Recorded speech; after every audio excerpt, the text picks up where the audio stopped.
Olha só, pessoal, hoje então nós vamos discutir nesse vídeo, né, a semana 4 do PET 5, né, a última semana aí do PET 5. Então vamos lá, e iniciando essa semana, e a Ira no PET traz essa discussão, né, um textozinho aí falando sobre grandeza e proporção. Eu vou ler com vocês e fazer alguns comentários aqui quando for necessário, tá bom? Então, para falar, algumas grandezas podem estar relacionadas e variarem proporcionalmente. A proporção está presente em situações cotidianas, em muitas situações cotidianas. Como, por exemplo, aí, quando compramos 300 gramas de presunto, né, podemos calcular o valor total a pagar, pois este corresponde proporcionalmente à quantia do produto em relação ao preço de 1 quilo. Então, geralmente, quando você compra lá o 300 gramas de presunto, né, lá naquela balança do supermercado, é dado sempre o preço comparado com o valor do quilo, né? Grandezas são diretamente proporcionais quando a variação de uma provoca a variação de outra numa mesma razão. Tipo, se uma grandeza dobra, se a outra dobra também, se uma grandeza triplica, a outra triplica também, e por aí vai. Conforme o exemplo anterior, quanto mais presunto você comprar, mais você pagará. E esse aumento do valor a ser pago é proporcional à quantidade de quilogramas que você aumenta na compra. Ou seja, se você comprar 600 gramas de presunto, em vez de 300 gramas, você pagará o dobro do que você pagaria se comprar somente 300 gramas. Quando uma grandeza aumenta e a outra diminui na mesma proporção, isso já é chamado de inversamente proporcional. Por exemplo, o tempo é uma grandeza inversamente proporcional à velocidade e diretamente proporcional à distância percorrida. E ele vai mostrar um exemplo para a gente. Uma viagem de carro de Belo Horizonte para Vitória demanda um tempo menor para ser realizado do que para Recife. Se a velocidade do carro for de 60 km por hora, o tempo gasto na viagem é maior do que seria caso a velocidade do carro fosse de 80 km por hora. Então aqui está mostrando que a velocidade e tempo são grandezas diretamente proporcionais. Tipo, se você está viajando, né, está correndo mais, está andando mais rápido aí lá no carro e tal, está com uma velocidade mais alta, você vai gastar menos tempo para chegar onde você queria chegar. Então isso são grandezas inversamente proporcionais. Aumenta a velocidade e diminui o tempo de viagem, né? Agora já o tempo e distância são grandezas diretamente proporcionais. Tipo, aí eu vou viajar daqui a Ipatinga, né? Contando aí com o trânsito, vamos supor aí 1 hora e meia, né? Já se você for daqui a Belo Horizonte, que é mais distante, você vai gastar mais tempo. Então, quanto maior a distância, maior o tempo gasto na viagem, grandezas diretamente proporcionais. E aí ele traz na questão 1, assim, o preço de 1 litro de leite é R$ 3. Complete a tabela abaixo e responda se as duas grandezas, quantidade do produto e preço, são diretamente ou inversamente proporcionais. Então, quer dizer, se a pessoa compra 1 litro de leite, vai pagar R$ 3. Se a pessoa comprar 2 litros de leite, é lógico que vai pagar R$ 6, vai pagar o dobro. Se a pessoa comprar 3 litros de leite, vai pagar R$ 9. E por aí vai.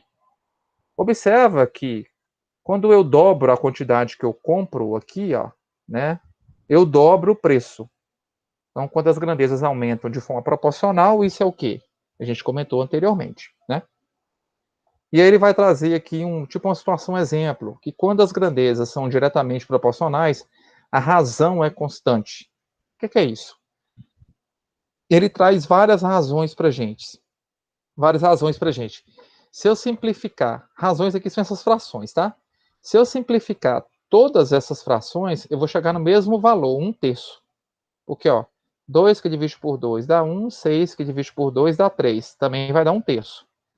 3 que divide por 3 dá 1, 9 que divide por 3 dá 3, também chega a 1/3. E por aí vai. Todas essas razões, quando eu simplifico, eu chego na mesma razão. Ele está falando que quando grandezas são diretamente proporcionais, a razão é constante, a razão tem o mesmo valor. E aí ele vai trazer na questão 2 uma tabela que relaciona duas grandezas inversamente proporcionais. Já está dizendo que velocidade média e tempo são grandezas inversamente proporcionais para uma distância percorrida de 600 km por hora, 600 km. Então ele vai falar o seguinte: se a pessoa viajar a 20 km por hora, vai gastar meia hora para meia hora não, desculpa, vai gastar 30 horas para chegar no destino, né? Por quê? Viajando 20 km por hora, a cada hora anda 20 km. Se gastou 30 horas, 30 vezes 20, 600.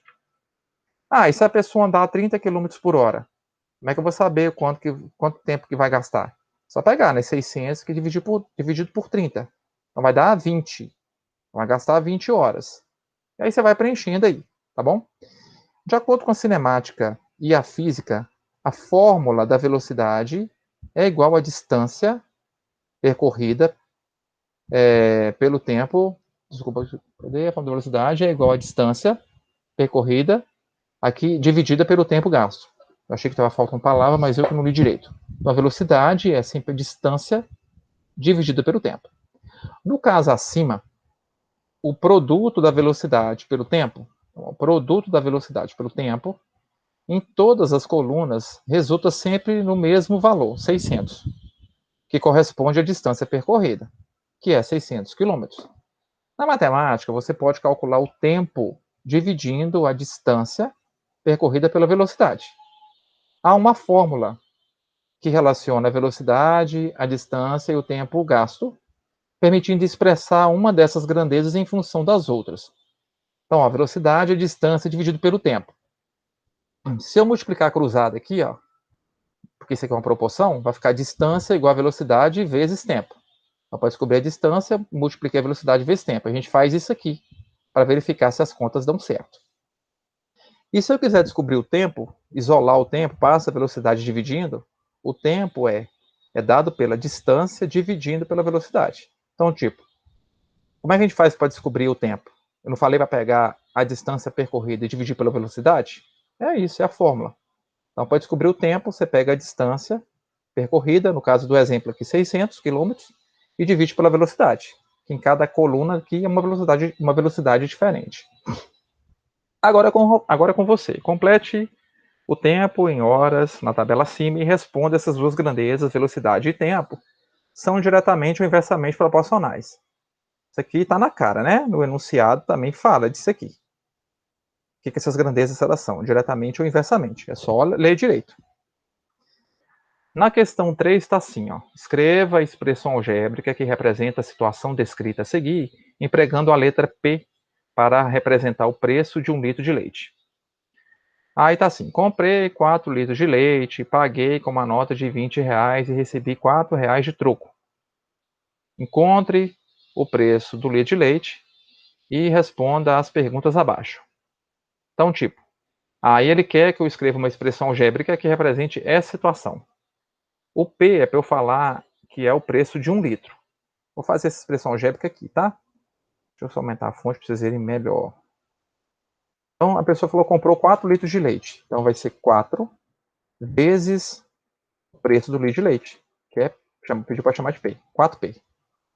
Aí falou com isso que ela pagou com a nota de R$20 e recebeu R$4 de troco. Então, quer dizer, 4P, que é o preço dos 4 litros, mais o troco de R$4 vai dar um total de quanto? De 20, né? Essa expressão algébrica, tá? 4 vezes o preço do litro, ok? Então, o preço do litro de leite, 4 litros de leite vezes o preço dele, mais os R$4 de troco, vai dar o total de R$20. Essa expressão algébrica já dei a dica para vocês disso aqui. Aí na letra A está assim, e se eu comprasse 3 litros de leite, qual seria o valor total que eu teria que pagar? Só que antes eu tenho que saber qual que é o preço do litro. Como é que eu vou descobrir o preço do litro de leite? Tem que resolver a equação. Lembrando que para resolver a equação vai ficar 4P é igual a 20, aí, tipo, você vai mandar o 4 para a direita da igualdade, lembrando que isso é um macete, né? Aí inverte o sinal, vai ficar menos 4, inverte a operação. Então 4P é igual a 16, né? Aí o P, que é o preço do litro de leite, que eu quero saber, é 16, e esse 4 que está multiplicando, o inverso de multiplicar é dividir. 16 que divide por 4, então o preço vai dar R$4. Então, quer dizer, R$4 é o preço do litro de leite. Então, eu já tenho a ideia do valor do litro para responder aqui, ó, a questão. E se comprar 3 litros, qual vai ser o valor que a pessoa vai pagar? E quanto que ela vai receber de troco se ela comprar esses 3 litros com a mesma nota de R$20? Isso aí é facinho, né? É só fazer a conta de quanto ela vai gastar para comprar os 3 litros de leite e depois você subtrai de 20, né? 20 menos essa quantidade, você sabe o troco. Letra B, ainda dessa atividade. Considerando x a quantidade de produto e y o preço total a pagar, preencha a tabela abaixo. Então, tipo, eu vou fazer a primeira e segunda coluna aqui, tá? Vou fazer aqui embaixo.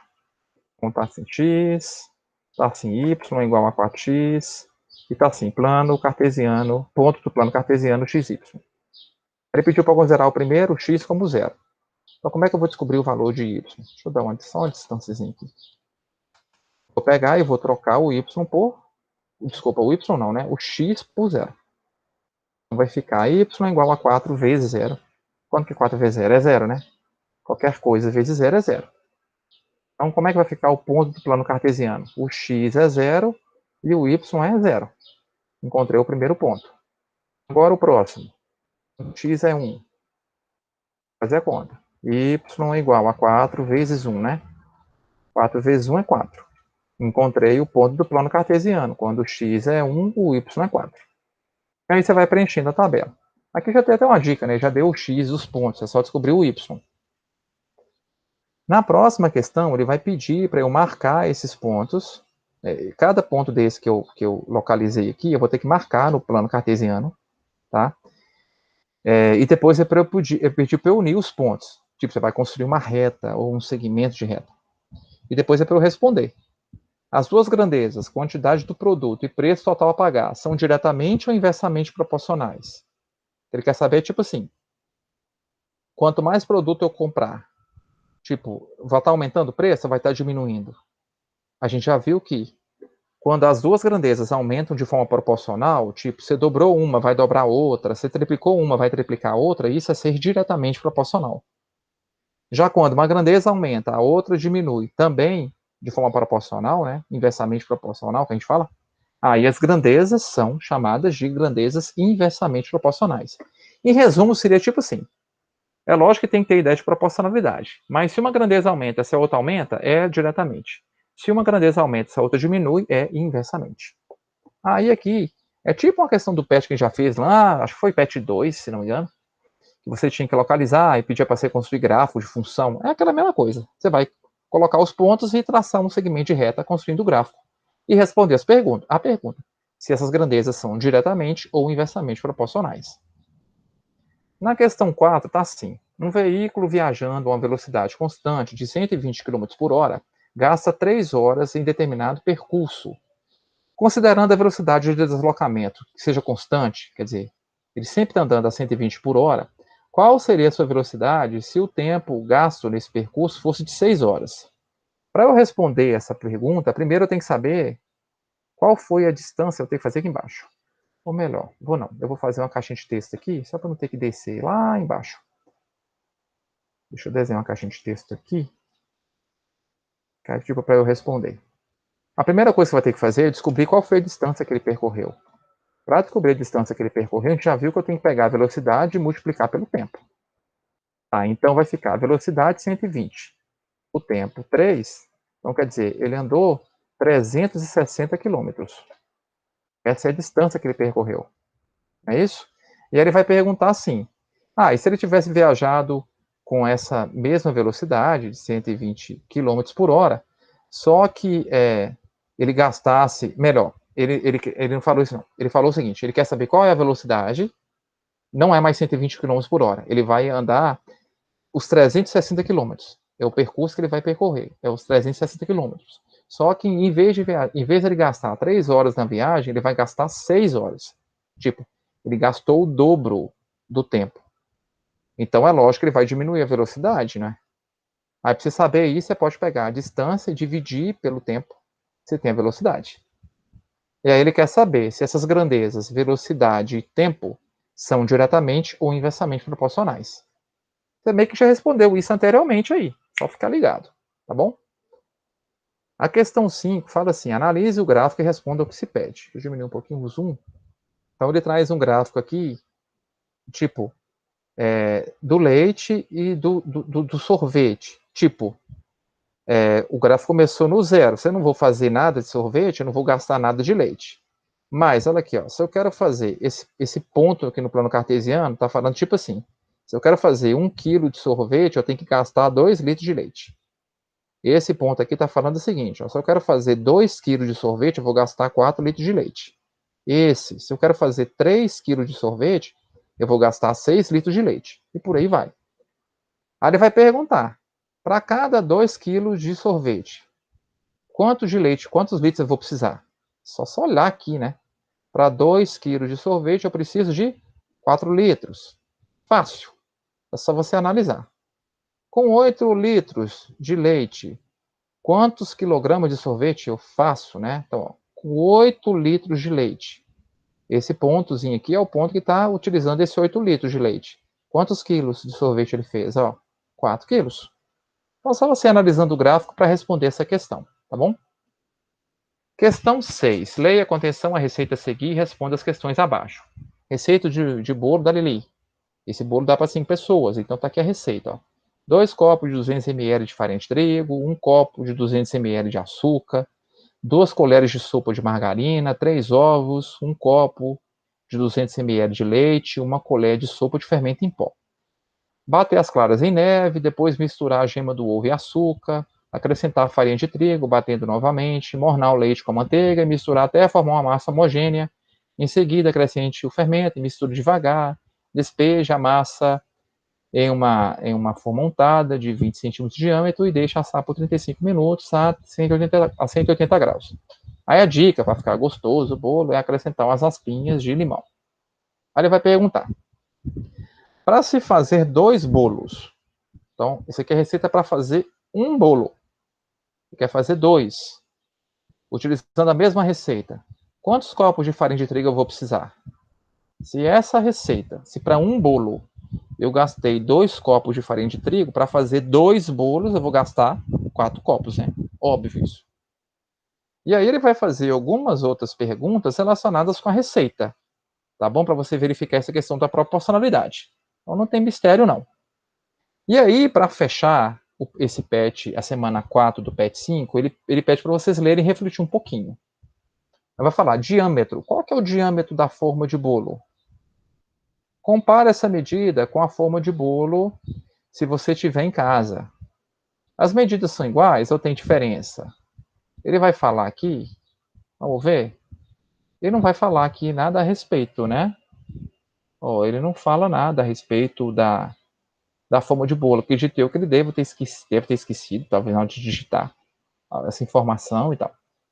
Tudo bem, mas olha em casa aí, quem tem forma de bolo, ou diferentes tipos de forma de bolo, mede o diâmetro. Como é que eu faço para medir o diâmetro? Você pode pegar uma fita métrica, ou uma trena, ou uma. Se for, no caso tiver uma régua um pouco maior, pode ser.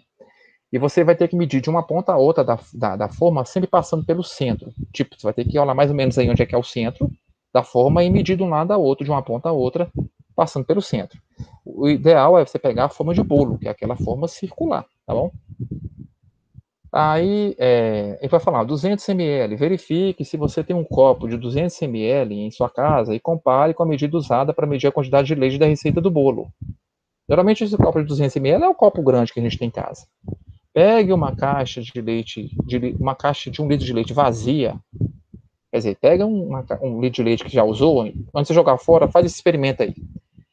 Tente colocar 1 litro de água usando um copo de 200 ml. Então você vai pegando da torneira mesmo. Você vai enchendo o copo de 200 ml até a boca e vai virando dentro da caixinha de leite vazia. Aí você vai ver quantos copos de água foram necessários para encher essa caixa de 1 litro de leite. Responde aí. Claras em neve. O que significa claras em neve na receita? Pergunta aí para a mãe, para a avó, sei lá, e responde. Homogênea. O que significa massa homogênea? Também pergunta a avó, a mãe, né? O que significa isso aí? Se não tiver nenhum desses aí agora, olha na internet. 180 graus Celsius. Qual é a medida do forno que foi indicada na receita? Da temperatura do forno. Olha lá, olha na receita. Sopa. O que significa colher de sopa na receita? Colher de sopa geralmente é aquela colher que a gente tem em casa, né? A gente utiliza muito na cozinha. Não é aquela colher de arroz que é grandona, não. É literalmente a colher que se usa para tomar sopa, né? Quais são os ingredientes que você precisa medir com essa colher? Aí é só você olhar aqui na receita. Quais foram os ingredientes da receita que utilizou a colher de sopa como referência? Pronto. E aí, com isso, a gente acaba o patch 5, né? E aí fica atento, né? Porque a gente já está se aproximando aí do próximo patch. E não se esqueçam que dia 30 agora é o último prazo para envio daqueles patches que vocês já receberam, é informativo, então fique atento, não se atrasem com os envios, tá bom? Um abraço, qualquer coisa, é só me chamar aqui que eu ajudo vocês, qualquer dúvida.